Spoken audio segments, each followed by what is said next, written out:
Morning, 8th class. Here is your next question of your worksheet 3. Fifth question up to fifth question we had already done in the previous video, and now I'm going to start with the sixth one question. See, it's too easy and simple. That Aman borrowed this one rupees at 11% per annum for 3 years at simple interest. ठीक है, जो अमन है वो इतनी principal इतना rate है, इतना time है, ये सिंपल इंटरेस्ट पे कर रहा है। और जो तरुण है वो सेम ही अमाउंट है सारा कुछ, बट उसकी रेट चेंज हो गई है द सेम टाइम, वो कंपाउंडेड एनुअली कर रहा है। हु पे more interest by and how much. इस वाले क्वेश्चन में आपने क्या करना है, ठीक है, इसमें हमारे दो केस बन रहे हैं, आपको पहले ही दिख रहा है, एक अमन का, एक केस का बन रहा है तरुण का। तो यहाँ पे पहले मैं केस 1 पे जाऊँगी, केस 1 फॉर अमन, ठीक है। तो अमन के लिए उन्होंने क्या बोला है, सिंपल इंटरेस्ट। तो एस आई क्या होता है, एस आई होता है हमारा P into R into T upon 100, ठीक है। तो I am writing here principal is rupees 14,500 and rate is 11% and time is 3 years, right, ठीक है। तो अब पुट द वैल्यू सारी पुट कर दो, इसमें कितनी आ जाएगी, ये मेरी बन गई है this one multiply by 100 3 upon this one. तो इन सबको मल्टीप्लाई करके मेरा जो आंसर है सिंपल इंटरेस्ट का, वो आपको मिल जाएगा रुपीज़ 4783, ठीक है जी, राइट। तो ये मेरा क्या हो गया, एस आई 5, सॉरी मल्टीप्लिकेशन में यहाँ पे 5 है। तो ये मेरा केस 1 बन गया। अब आ जाओ काम टू द केस 2। किसके लिए जा रहे हैं हम, फॉर तरुण, ठीक है। तो इसके लिए मेरा प्रिंसिपल सेम था, रुपीज़ 14,500। रेट यहाँ पे चेंज है, see here is the rate is 10%, तो मैं ये ही रहूँगी। और उन्होंने टाइम बोला था फॉर सेम टाइम, ठीक है। तो मेरा टाइम कितना हो गया, 3 years, राइट। अब मैं कंपाउंड इंटरेस्ट निकालने जा रही हूँ। इट मीन सबसे पहले मुझे अमाउंट चाहिए, that is principal plus rate upon 100। यहाँ पे आ गया टाइम, तो प्रिंसिपल कितना हो गया मेरा, ये रेट मेरा हो गया 10 एंड टाइम मेरा कितना हो गया 3। तो अगर मैं कटिंग करने चाहूँ तो ये it is possible. I had cut 0 to 0, तो ये कितना आ गया ये, और इसको सॉल्व किया, 10 ऊपर चला गया, 10 + 1, क्योंकि यहाँ पे बच गया 1 + 1/10⁻³ तो इसको सॉल्व कर लो एलसीएम लेके। तो ये अब आपका बन गया है 11/10⁻³। इसको ओपन कर लो अब,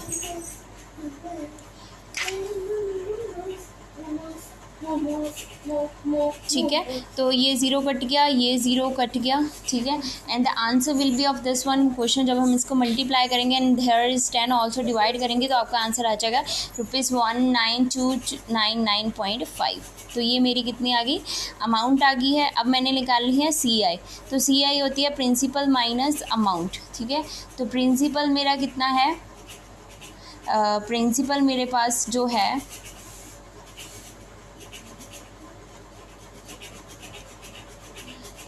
wait we should multiply again this one thing। तो यहाँ पे लिटिल बिट मिस्टेक हो रही है। what we should do, we should do one thing, do the multiplication again, and principal is okay 5, okay, that compound interest is, sorry I had written wrong, compound interest is amount minus principal, so amount is this one minus principal is, so little bit confusion is there, and मेरा सी आई है जो मेरा क्या बन गया 47, इसको जब minus करके 47 then 99.50, ठीक है। अब मैंने क्या निकाल लिया, मैंने अमन का भी निकाल लिया, तरुण का। अब उन्होंने पूछा हु पे more and by how much, ठीक है, इंटरेस्ट कितना है। अब दोनों में से देखो किसका ज़्यादा है, ऑब्वियसली तरुण का ज़्यादा है, क्योंकि इसका 4785 है, इसका 4799.50 है। तो अब यहाँ पे लिखेंगे hence Tarun will pay more interest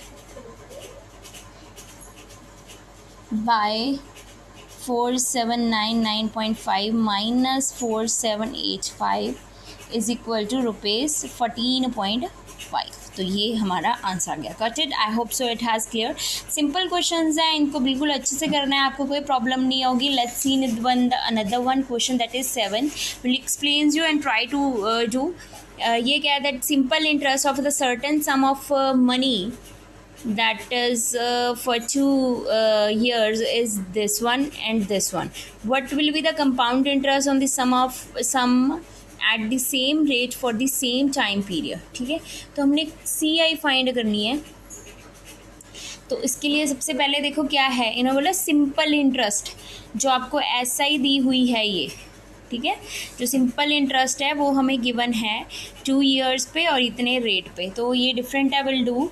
तो ऐसा ही मैंने लिख दिया इसको, ₹666 एंड उसके बाद हमें रेट दिया हुआ है 5.2%, it will become 11/2 and then time हमें दिया हुआ है 2 years।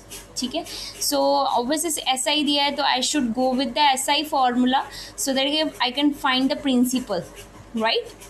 तो here is SI as this one and principal I really don't know about because I have to find principal first, so I will keep it P as it is।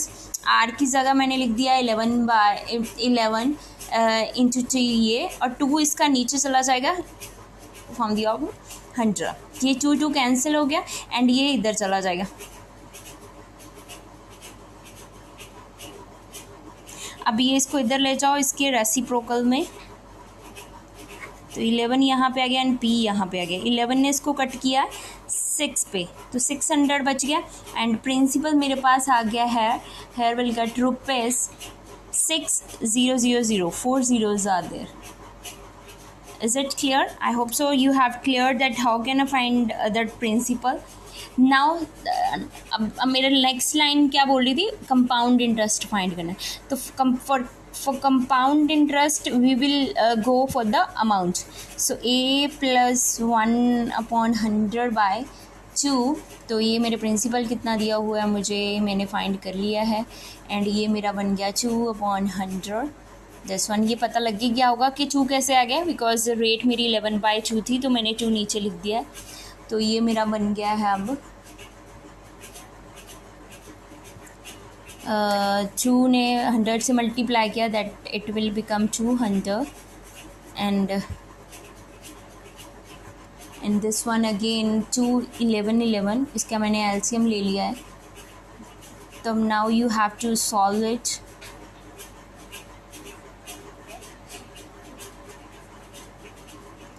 ये 2 cut गए, ये 2 cut गए, ये 2 ने इसको 3 पे cut कर दिया। अब इसको सबको मल्टीप्लाई करो एंड देन 2 से डिवाइड कर दो, तो आपको आंसर है वो मिल जाएगा ₹66,781.5। ठीक है, तो ये मेरी अमाउंट आ गई। अब कंपाउंड इंटरेस्ट निकालो, that is amount minus principal. 66,781.50 minus this one, right. तो ये मेरे पास जो CI है वो बन गई है 6781.50।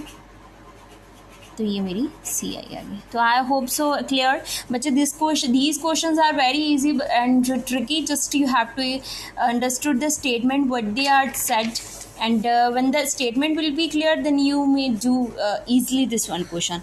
A certain sum amount, this one in 2 year 9% per annum compoundedly, find the sum, right।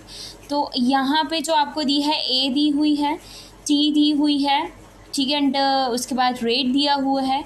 तो आपने क्या फाइंड करना है, फॉर द अमाउंट फार्मूला ही लगा के, ये वाला फार्मूला लगा के बच्चे जो जो गिवन है आपको वो लेना है। ये मुझे गिवन है, ये गिवन है, ये गिवन है, तो मतलब P मैंने फाइंड कर लेनी है सबसे पहले। जब P फाइंड हो जाएगी तो आपका आंसर आ जाएगा, मीन्स उसको ही सम बोला गया हो। ठीक है, आई होप सो क्लियर। इसमें कुछ नहीं करना है, इसमें सिंपली उन्होंने बोला find the a certain amount this one 2 year this one compounded annually and आपको फाइंड द सम पूछा हुआ है, means principal you have to find. ठीक है, I hope so it has clear. Now again next, on what sum will the compound interest this one 3 years compounded annually this one. तो इसमें आपको देखो compounded interest की बात हुई है, इसमें ये आपको क्या दिया हुआ है, CI। I'm going to write here for ninth question है रुपीज़ 3,100.4, ठीक है। एंड उसके बाद आपको रेट दिया हुआ है 7/this 1, एंड उसके बाद आपको टाइम भी दिया हुआ है दैट इज़ 3 year, ठीक है बच्चे। तो ये आपको दिया हुआ है, तो आपने क्या करना है, सिंपली कंपाउंड इंटरेस्ट फाइंड करो। मीन्स इसके लिए कंपाउंड इंटरेस्ट के लिए क्या करोगे आप, a माइनस पी। तो a का फॉर्मूला आई नो क्या होता है, 1p यहाँ पे मैंने लिख दिया 1/r⁻t माइनस पी। देखो यहाँ पे पहले इसको सॉल्व कर लो, p दोनों के पास है राइट, इसको कॉमन निकाल लो, तो अंदर क्या रह गया -1। समझ लग गया, ये p बाहर आ गया और ये p बाहर आ गया। जब बाहर आ गया तो अंदर क्या आ गया 1। अब आपको कंपाउंड इंटरेस्ट गिवन है, r गिवन है, t गिवन है, सॉल्व करके p निकालो, ठीक है। So I hope so it has also cleared. If you have any kind of problem then you may ask, otherwise I think you will do it with the easy way. Then come to the 10th question. At what percentage will be the sum of this one to be compounded this one 2 year, ठीक है। तो इसमें क्या है, इसमें आपको principal given है that is ₹774.4, sorry principal is given to you here. what rate the sum this one and compounded this one into, तो इट मीन सम मतलब principal is given to you. उसके बाद आपको कंपाउंडेड जो ये amount दी हुई है ₹774.4, एंड उसके बाद आपको टाइम दिया हुआ है दैट इज़ 2 year, ठीक है। तो आपके पास क्या नहीं है, ठीक है, आपके पास जो नहीं है मीन्स मेरे पास रेट मिसिंग है, ठीक है। तो you have to find p plus this one, ठीक है, क्योंकि they had ask at what rate पूछा हुआ है। ये भी गिवन है, ये भी गिवन है, ये भी गिवन है, आर फाइंड कर लो, ठीक है। तो I think simply you may do, I will do, आप देखो कैसे करती हूँ मैं। अमाउंट मेरे पास कितनी थी 77.40, देन प्रिंसिपल मेरे पास दिया हुआ है 60, देन 1 प्लस आर मैंने एज इट इज़ ही छोड़ दी है, एंड टी मेरे पास कितना है 2। तो ये मैं इधर ले जाती हूँ पहले, इज इक्वल टू 1 प्लस, ठीक है, और हेयर आई कटेड द 0, एंड जब इसकी कटिंग करोगे तो यू विल गेट 1.21, राइट। अब इसको क्या है, अब हम क्या करेंगे, मैं डेसिमल हटाने जा रही हूँ, ये 100 आ गया इसका,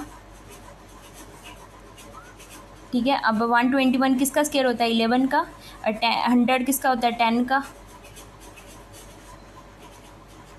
तो ये 2 से कट गया, ठीक है। तो ये बन गया 11/10 is equal to 1 plus r/100, ठीक है। तो अब ये 1 हम इधर ले जाते हैं so that you can do the -1 r/100, तो ये हो गया 1/10 इज इक्वल टू r/100, और इसमें से क्या हो जाएगा, ये 100 इधर आ गया और ये आ गया r इंटू 10, तो ये मेरा r क्या बन गया 100/10, कटिंग होके आंसर कितना गया 10, तो मेरी रेट कितनी आ गई 10%। So I hope so it has clear. Then at what rate percent, ये भी सेम है, ठीक है, it has same as it is 11th question, it has same as it is 10th question, so I had done 10th question, you will do yourself 11th question. देन उसके बाद आ गया in how many years will 8,000 amount to 9216, ठीक है। तो इसमें क्या है, how many years, what has missing, time has missing, ठीक है। तो मेरे पास प्रिंसिपल गिवन है वो मैंने लिख लिया यहाँ पे, एंड अमाउंट गिवन है वो मैंने लिख ली है। अब तो आपको समझ आ गया होगा तो कैसे करना है, ठीक है। And then find the T, ठीक है।